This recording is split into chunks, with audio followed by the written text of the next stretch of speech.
안녕하세요. 맥킨의 지혜투자클럽입니다. HLB.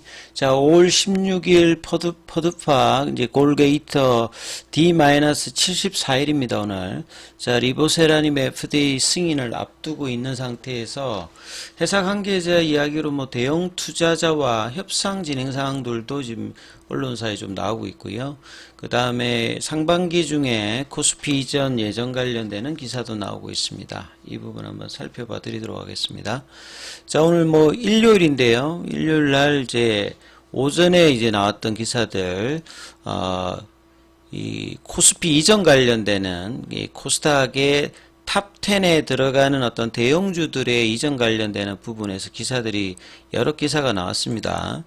자, 1위인 뭐 에코프로 BM도 그렇고요. 3위로 지금 올라와 있는 HLB도 그런 상황이죠. 그래서 코스닥 기업들이 이제 코스피로 이전하는 부분들은 여러 가지 이유가 있을 겁니다. 그만큼 이제 이 코스닥에는 변동성도 있고 이 코스피로 올라갔을 때 외국인 기관들의 어떤 패시브 자금이 코스닥에 비해서 수십 배 일단 높습니다.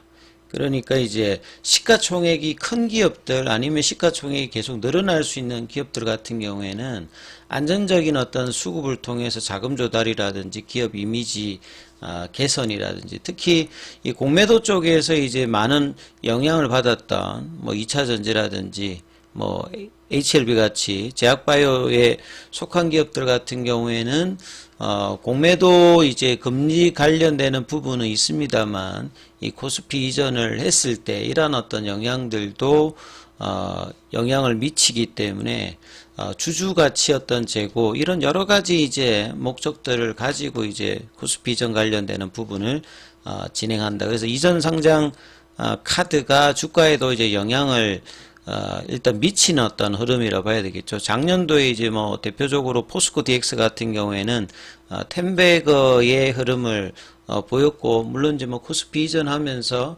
이전 이유는 코스닥에 있었을 때만큼 주가의 어떤 상승이 나오고는 있지 않습니다. 이미 뭐 작년에 10배수의 어떤 상승 흐름이 나왔던 어떤 부분들이었기 때문에요. 여전히 이제 코스닥 기업들, 특히나 시가총액이 큰 기업들의 코스피 이전 관련되는 부분은 중요한 어떤 일단 모멘텀이라고 볼 수 있습니다. 그리고 HLB 같은 경우는 작년 이제 12월 달에 임시주총에서 코스닥 시장 조건부 상장 폐지, 이 상장 폐지 이런 말만 나오면 초보 투자자들 입장에서는 놀라는 부분들인데요. 이 코스피 이전을 하기 위해서 이 조건부 상장 폐지 및 유가증권 시장 이전 상장 관련해서 이제 임시주총에서 이 가결을 받았습니다. 그리고 이제 아직 이제 거래소에다가 이전 상장 신청서 제출은 하지 않은 상태입니다. 그래서 언제 하는지 굉장히 뭐 중요한 어떤 구간입니다만, 진양권 회장이 이 정거사 영업점 IR을 통해서 이 투자자들한테 뭐 이야기한 부분들은 주관사와 협의해서 아주 뭐 좋은 어떤 시점에 전략적으로 하겠다, 이런 어떤 이야기들을 하고 있기 때문에. 근데 이제 이 기사에 보게 되면 상반기 중 코스피 이사 예정 이렇게 돼 있잖아요. 근데 이제 이런 부분들을 미리 알 수 있으려고 하면 거래소에다가 이제 이전 상장 신청서 제출을 먼저 해야 됩니다. 하면 이제 심사기간이 이제 45일 정도 걸리니까 한 달, 보름 정도 걸리잖아요. 그러면 대충 한 2개월 정도 걸리고, 그 다음에 승인을 받아도 그 다음에 또 이제 또 한 달 이내에 해서 해야 되니까 언제 이제 거래소에 신청하느냐, 거기에 따라서 한 2, 3개월은 최소 걸리죠. 그러니까 지금 이제 3월 달이지 않습니까? 그 3월 달이니까 상반기 중 이제 코스피 이사 예정이라고 이렇게 기사가 나왔다라고 하면 6월 달 이전에는 뭐 할 수 있다. 결국 그러면 5월 16일 이제 포드파 일정하고 뭐 겹치니까 주가에도 이제 이런 부분들의 어떤 모멘텀으로 계속 이제 기대감으로 시가총액을 유지하는데도 뭐 긍정적으로 일단 영향을 줄 수 있는 전략적인 이제 모멘텀이라고 봐야 되겠죠.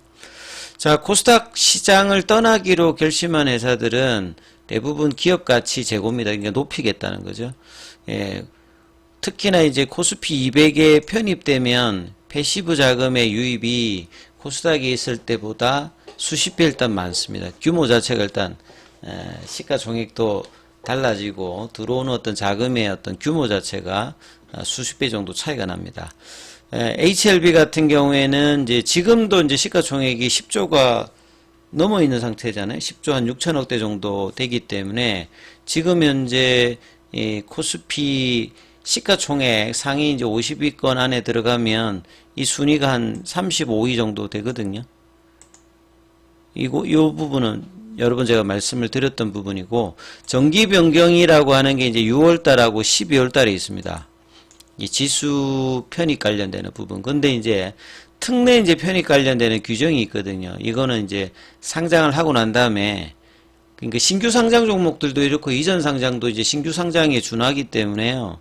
이 15거래일 이내의 일평균 시가총액이 상위 50위를 유지하면, 그러니까 50위 안에 들어가는 어떤 시가총액을 따졌을 때 HLB가 지금 기준으로 따져도 한 35위 정도 이렇게 한다라고 말씀을 드렸지 않습니까? 그러면 이제 이런 이제 특례 편입이 예상되는 종목들 따르면 이건 뭐 MSCI 지수도 마찬가지고 코스피 지수도 마찬가지입니다만 패시브 자금, 그러니까 액티브 자금은 이런 지수에 이제 추종하는 게 아니라 자기가 종목을 골라서 이제 비트 드 마켓 이제 시장을 좀 초과할 수 있는 어떤 종목을 선정한다면 이 패시브 자금 같은 경우는 그런 게 아니라 그냥 지수 형태를 연동하면서 잘 따라가기 위해서 이제 자금이 들어가는 게 요즘에는 뭐 그 ETF 쪽으로 이제 그 거래량도 많기 때문에 이런 패시브 자금의 어떤 규모, 특히 이제 연기금이라든지 보험사라든지 투신사에서 이제 이런 어떤 자금 규모가 크기 때문에 여기에 선제적으로 이런 이벤트 드리븐 전략이라고 해가지고 이벤트가 발생하면 이거 하기 전에 이제 몇 달 전에 편입을 하죠. 사실은 이제 특례 편입을 대비해서 주식을 그냥 수동적이라도 계속 이제 기계적으로 사들이는 형태라고 보시면 되겠죠. 예. 요런 어떤 이제 모멘텀으로 HLB 수급에도 보면 작년 12월 달부터 연기금이라든지 투신 쪽에서는 한 200억대 이상 매수가 들어와 있는 어떤 부분들이 분명히 있고, 이게 시가총액이 커져 나가면 계속 이렇게 증가되는 구조죠. 기계적으로 이제 이 부분을 반영하는 형태니까요. 그래서 공매도 입장에서 주가가 올라가게 되면 그 마진콜 대비해서 숏스퀴즈 상황에서 사서 갚는 요런 부분하고 이게 겹치니까 그 수급상에서는 견주함을 보일 수 있는 어떤 그 수급 모멘텀 재료라고 보실 수 있는 거죠. 그리고 펀더멘탈 관련되는 부분에서도 이제 중요한 어떤 결정들을 앞두고 있는 상태에서 이 코스닥 기업이 코스피로 올라가면 이제 이런 어떤 영향을 받고, 그다음에 HLB 관계자로 이제 이 기사가 나와 있는데요. 대형 투자자와의 협상을 진행하는 상황에서, 이전에도 이제 이 비슷한 이제 기사가 나왔는데, 자, 여기에 대해서는 뭐 정확하게 팩트가 어떻게 되는지는 이제 진행 과정을 뭐 향후에도 보시면 될 것 같고요. 결국은 이제 좋은 입장에서 자금을 기존에 이제 뭐 주주들 대상으로 이런 게 아니라 뭐 삼자 배당이라든지 좋은 쪽에서 어떤 투자 유치가 승인이 되고 나면 모든 이제 뭐 투자자 입장에서는 관심이 높아지지 않습니까? 그리고 이제 미국 쪽뿐만 아니라 유럽이라든지 기타 지역의 어떤 판권 판매라든지 이런 어떤 여러 가지 부분이 있기 때문에 제의가 많이 들어올 수 있는 어떤 이제 구간이죠. 특히는 이제 금리도 좀 떨어지고 있는 상황에서 가격적인 매력이 있는 어떤 바이오텍에 대한 어떤 투자들이 많이 높아질 겁니다. 이게 단순히 국내뿐만 아니라 여러 이제 국외 쪽에서도 가능성이 있는 어떤 부분이고, 이렇기 위해선 코스닥에 있는 것보다는 코스피 이전하는 게 또 자금 조달에도 좀 유리할 것이고요. 주가 유지 측면에서 여러 가지 이제 측면에서 긍정적인 영향이다 이렇게 봐야 될 거고요. 그 다음에 이제 리보세라님 승인을 D- 제가 75일이 됐지 않습니까? 이제 뭐 두 달 한 보름 남짓 남아 있거든요. 그래서 코스피로 옮겨서 기업 가치를 더욱더 올릴 수 있는 어떤 판단, 그리고 FDA 허가를 지금 기다리고 있는 상태이고, 코스닥은 이제 결국 이제 기관이나 외국인들 비중이 작기 때문에 변동성이 큽니다. 좋게 말해서 이제 변동성은 단기 매매에서는 기회입니다만 좀 중장기로 하시는 분들 입장에서는 이 변동성에 대한 어떤 부분들이 코스닥보다는 코스피가 덜하기 때문에 이런 부분을 반기는 어떤 수급들도 분명히 있다, 이렇게 보시면 되겠죠. 자, 그 다음에 이제 다른 이제 아침에 또 기사에 보게 되면 뭐 요거는 이제 매크로로 이야기를 하는 건데요. 그 1월달, 2월달에는 외국인들 중심으로 해가지고 기업 밸류업 관련되는 뭐 은행, 보험, 정권, 지주사, 자동차, 그 다음에 공공 뭐 유틸리티 관련 종 이런 종목으로 수급이 집중되었다면 이제 정책 모멘텀이 조금 이제 계속 이제 5월달, 6월달, 9월달에도 있습니다만 이런 부분이 이제 조금 이제 정책 모멘텀이 단기적으로 조금 이제 사라지면서 성장주에 대한 어떤 부분들, 성장주에 대한 어떤 이제 순환매 차원과 결국 이제 매크로 변수에서는 금리 인하 관련되는 부분들이 계속 영향을 주거든요. 이런 부분으로 이제 바이오주에 대한 어떤 기대감이 계속 들어오고 있습니다. 그래서 HLB 관련되는 부분에서는 FDA 5월 16일까지 푸드파 골데이터가 잡혀져 있고, 이번 달에 이제 파이널 리뷰, 레이트 사이클 리뷰 미팅이 이제 앞두고 있죠. 그 다음에 캄네리주맙의 그 FDA EIR 보고서도 수령 관련되는 그것도 이제 이달에 나올 수도 있습니다. 이런 어떤 부분을 가지고 있으면서 주간 단위로도 올랐던 흐름들을 좀 보이고 있고요. 그 다음에 이제 뭐 제약 바이오주들은 2021년도 고점을 하면서 한 거의 연수로 보면 3년 동안에 이 금리 영향으로 주가가 구조조정도 거치고 그 다음에 바닥을 좀 이제 다졌던 상황이기 때문에 이 금리 인하가 올해 안 하는 것이 아니라 언제 하느냐의 흐름으로 제약바이오에는 영향을 미치기 때문에 긍정적인 어떤 흐름들은 매크로 변수에서도 나오고 펀더멘탈적인 부분, 수급적인 이슈 여러 가지 부분으로 좀 다가고요.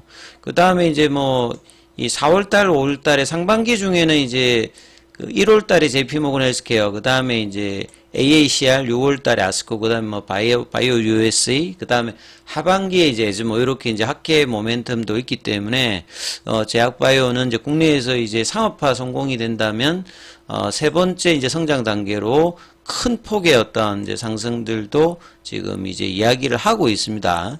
그래서 이제 지난 한 주 이제 HLB 같은 경우에는 78,700원에서 이 목요일날 이제 종가가 이 81,500원대로 그 시가총액이 이제 10조 2천억대에서 10조 6천억대까지 일단 올라왔던 부분이거든요. 그래서 이번 주에는 이 역사적 고가 2019년도에 85,000원대 이 부분들을 넘을지 여부에 대해서 가장 이제 관심이 높아지고 있기 때문에 이 부분 참조하시면서 그럼 보셔야 되겠습니다. 그리고 중요한 어떤 이제 구간이기 때문에요. 무료 카톡방 진행되고 있으니까 참여하실 분들은 번호로 참여 이렇게 문자 남기시면 입장 코드 보내드리고 있으니까 참조하시면 되겠습니다. 여기까지 하겠습니다.